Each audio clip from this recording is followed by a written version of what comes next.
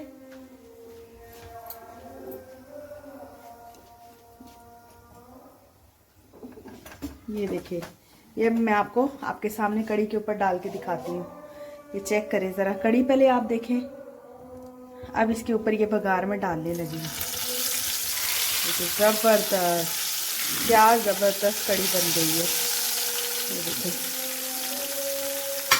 बहुत ज़बरदस्त खुशबू आ रही है और बहुत मज़े की ये कड़ी बनी है। ये देसी पकोड़ा कड़ी है। आप मेरी रेसिपी को ज़रूर ट्राई कीजिएगा। अब लास्ट में हम इसके ऊपर थोड़ी सी मेथी, इसके ऊपर थोड़ी सी इस तरह से डाल देंगे।